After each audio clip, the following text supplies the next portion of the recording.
While making his return trip to Comic Book Central as a talented author, we previously chatted about the history of television shows translated to the world of comic books. His latest book is American Movie Comic Books, 1930s to the 1970s, from the silver screen to the printed page. Time to welcome back Peter Bosch. Peter, welcome back to Comic Book Central. Thank you, but where's my movie fanfare? I'm sorry. We'll put that in post. Yeah, it'll be it'll be there. Put the Yeah, I mean, applause. We'll even put something the like also Spaksha, just like the whole 2001 theme. Just no. There you go.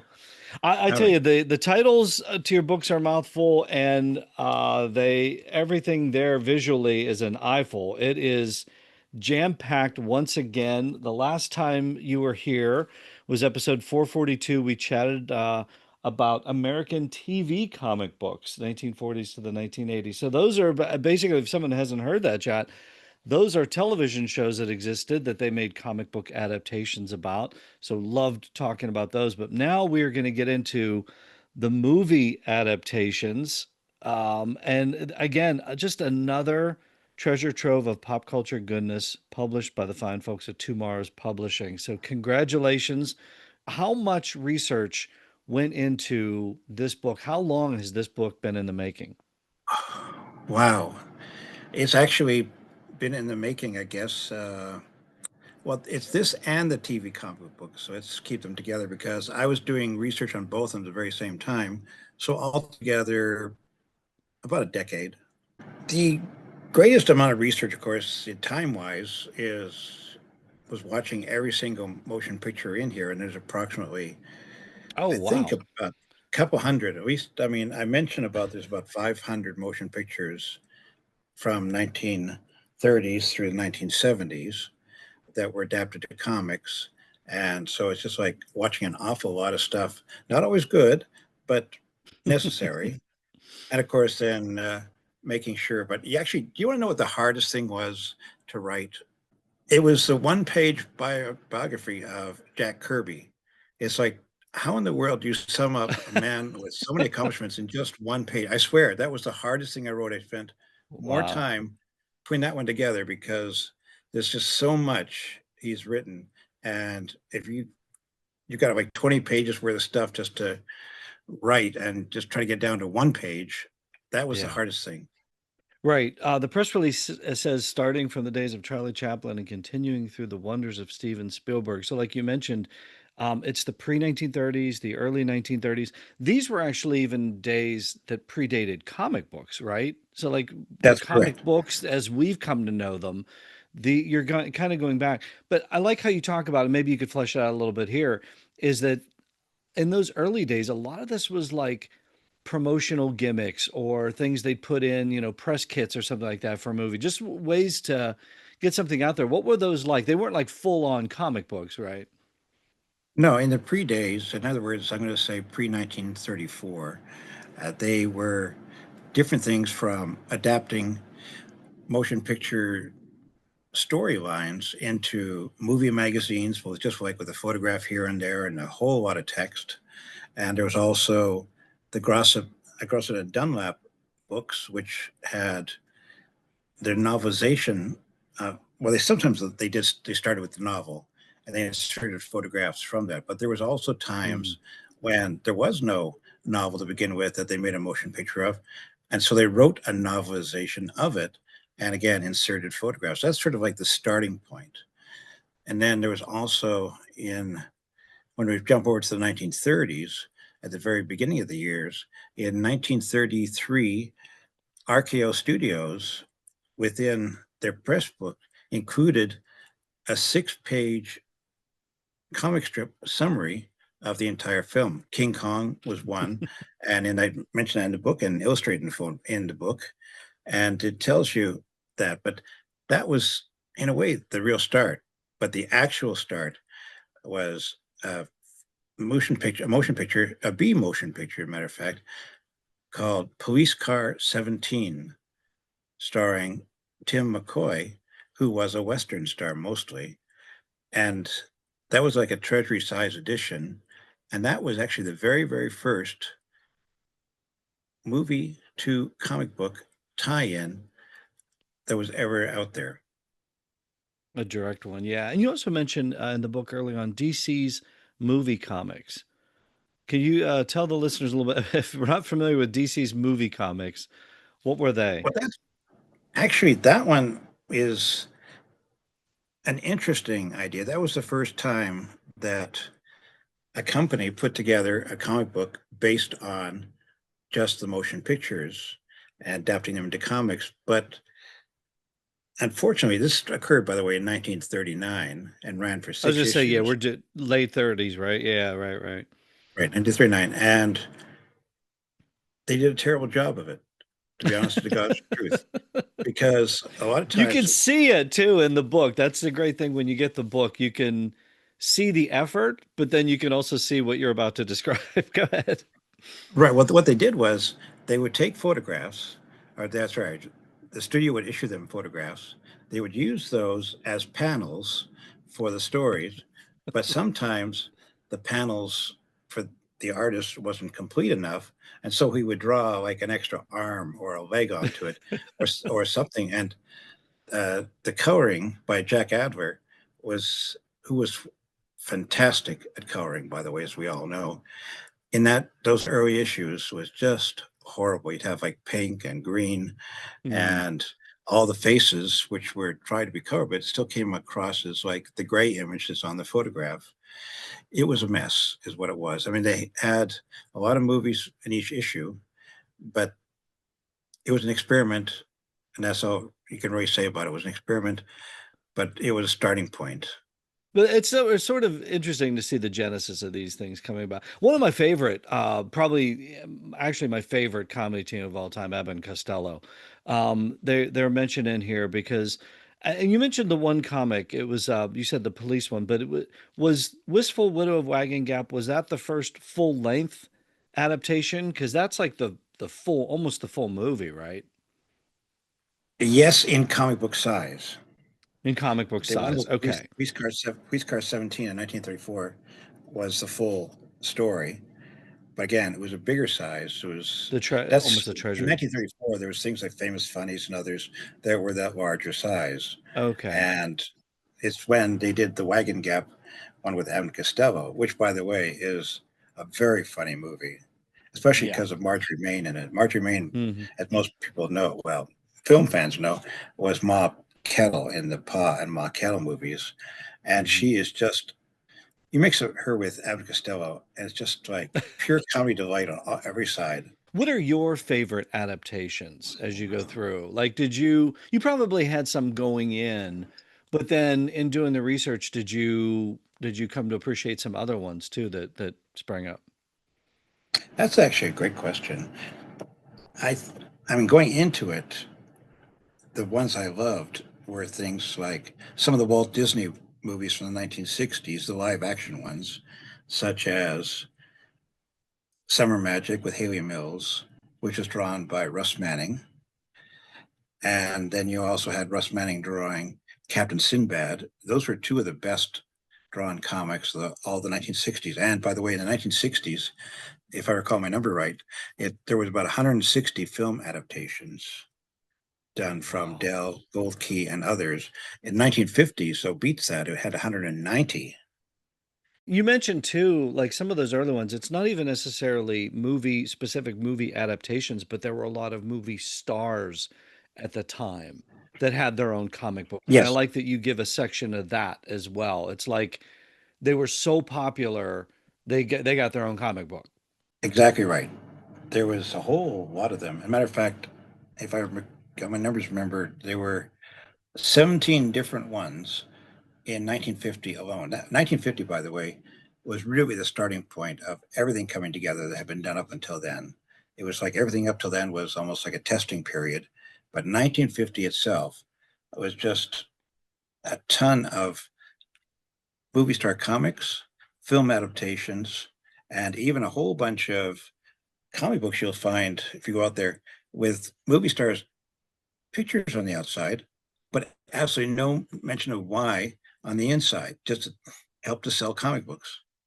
Yeah, that was the thing. They were almost just like these sort of celebrity magazine kind of things too. I was looking like Roy Rogers was in there and just like so many different ones. Dick Powell. Yeah. I love that they get that section in the book too.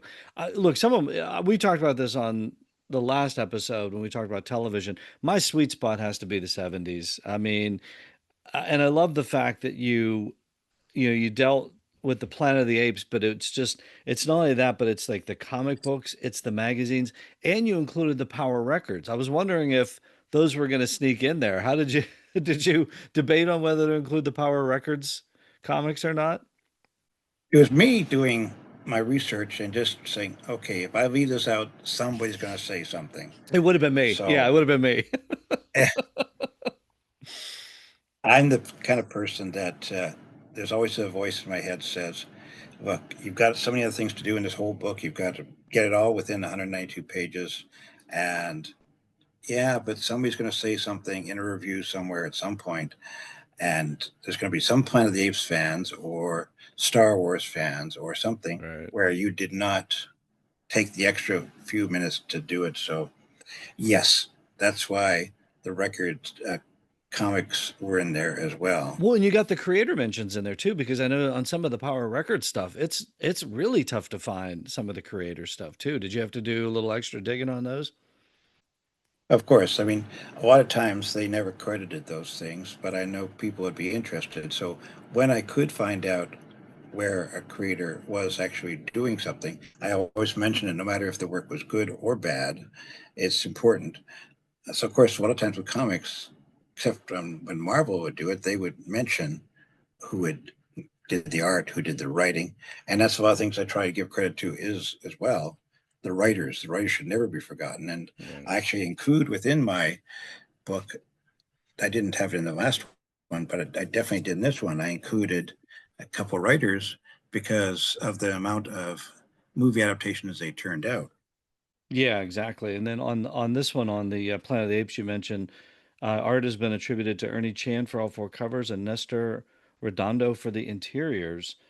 Yeah, again, those Power Records, the credits were always few and far between. But I love the fact that too that you get the flavor between the Marvel adaptations and then those Power Record adaptations because this is the way we could appreciate the films too. Because like we didn't have VHS back then.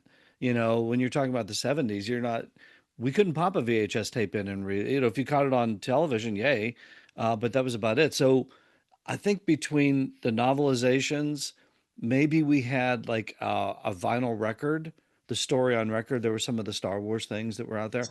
Um, but for the most part, it was like comic books. You know, we could relive these, we could relive the films through the comic books.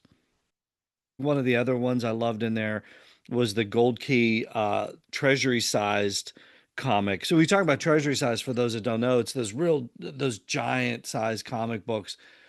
They're starting to make a comeback a little bit. I've seen a few of the companies putting those out now, but back in the day, treasury sized were, oh my goodness, that was everything. And there's one from 1968 that adapts the movie King Kong.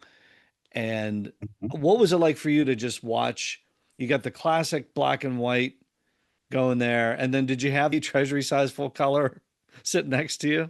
Oh, sure. I Okay. mean, well, the King Kong is an unusual case. I have to tell you. If you, when you look in the book, you'll notice that I do mention that King Kong was not actually adapted from the film. It was adapted from the novelization of the film Mhm. because the co-producer and co-writer of the project is had the rights for certain things but not others.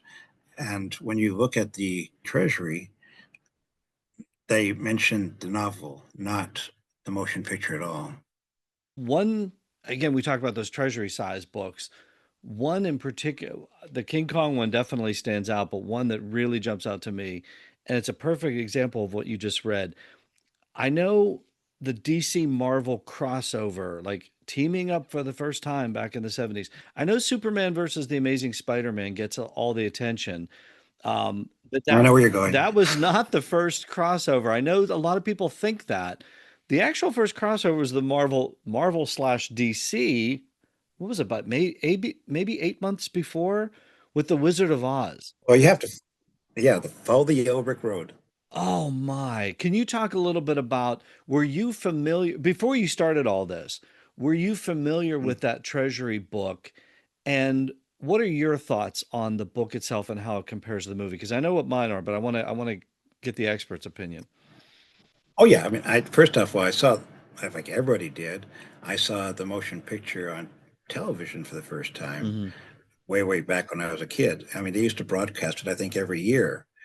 And I did buy the DC Marvel Treasury edition when it first came out. So yes, I know on that one. That was still in my collection. I still have that here. Nice. And I think they did a fantastic job. I mean, when you look at it and you look at, again, John Buscema drawing it, the way he draws them is perfect, especially when you get to the Cowardly Lion. I knew that was the one that was coming. Yep, that's the one that jumps out for me. Because he even looks like he's got that kind of baggy costume from the movie within the comic. Yeah. You couldn't do better. It looks like Bert Lahr wearing a costume in a movie. Like you could have just drawn the Cowardly Lion because this Mhm. is an adaptation of a story, but he did an adaptation of the movie. And I think that's a key when you're coming in here because you could see the human hands in the costume inside the baggy costume. You could just see everything. And then even the I don't want to say it's like a sepia, but it's almost like a blue. It's like the sort of bluish gray tint at the beginning for the Kansas stuff before she heads Mhm. into Oz, and then it goes full color. So even when you flip the page, it becomes like the movie. I mean, it's just something that just jumps right off the page. Roy Thomas writing, as you mentioned, John Buscema art. Um, Look, of all the bios, you mentioned a couple that jumped out at me. One was Jack Kirby. I finally got my hands on the treasury-sized edition of 2001: A Space Odyssey after all these Mhm. years. Is that one of your? It's got to be one of your faves, I would think, right?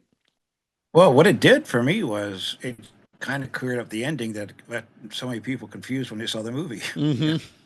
And of course, he went on with Marvel to do a whole, series of comics after that, using the themes from 2001.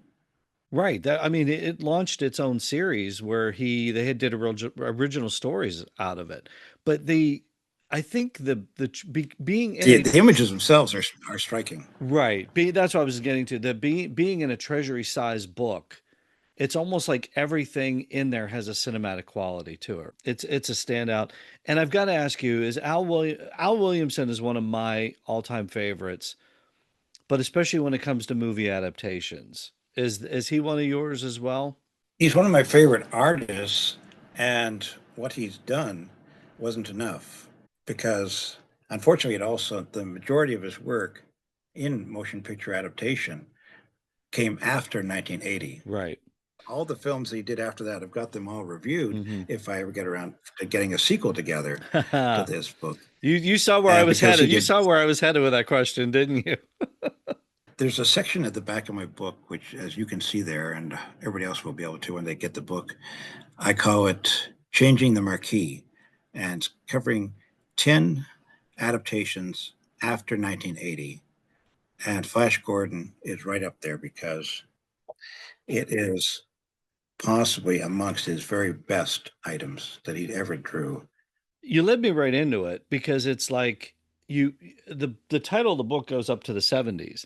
And we talked about this the last time. It's like how there's this whole era that comes after that. You got the top 10 in there, which is great. You mentioned a few of those. But it's like, is that the next thing that's coming at us? Because my goodness, Marvel Super Specials, right? That could take up a Mm-hmm. whole book just on Marvel Super Specials. Then you get like the Star Trek adaptations. You've got Blade Runner covered by Jim Steranko. It's like it hit its own different stride in the 80s, right? Is that what is that what we're working on? Can we tease that at all? No, actually, a lot of that is written. It's just a case of had to draw the line somewhere for the first book. Right. I say first book, but I had to draw the line. But there's a lot of it is, let's put it this way, in quite draft form. I mean, as somebody once said, nothing good is written, only rewritten. But I've got a lot of stuff that I've covered from that point on. Matter of fact, I was just going through a couple of things yesterday, a couple of binders, and I cover a lot of movies from 1980s on. But again, too, we sort of take it one book at a time and see what happens. But the 1970s was not the end, even though the industry itself had a lot of cutbacks, not just for motion pictures, but for superhero comics. Was a great implosion during that time, and that affected those titles as well. And I considered looking at that a little more, although I do mention in the book, but 1980s on, there was a lot of new people coming in. There was independent places like Dark Horse and such that there was the movie adaptation still existing today, and I think it's very healthy. Here's the thing. I have a love-hate relationship with your books and books of this type because I love knowing what's out there. I love knowing, oh, I've got that, got that, got that, got that. And I love discovering things, oh, I didn't know were out there. What I hate is that I have to immediately pull up eBay as I'm reading your book and then go back and buy these things that I've discovered. Full disclosure, no lie, 10 minutes before this interview started, I went out and put a bid in on the Rocketeer 19. You mention it. It's not in the 70s, but you do mention it as one of the top 10 beyond it. There's a 3D version with an audio cassette included. Talk about booking records by Neil Adams that I didn't know about. And now I have to buy it. So there's my love-hate relationship with this book. Well, if it matters anything, right here, if you can hear this, that is the cassette for the Rocketeer 3D comic. It says here, the story of the movie The Rocketeer in 3D art and 3D audio with Sight 3D sound. And yes, but to me, you also need to do one other thing, Joe. Is this going to cost me money? Don't. Oh, yes. Well, yes and no. Okay. Yes and no. All right. It's not just buy the comics, it's see the motion pictures. Yeah.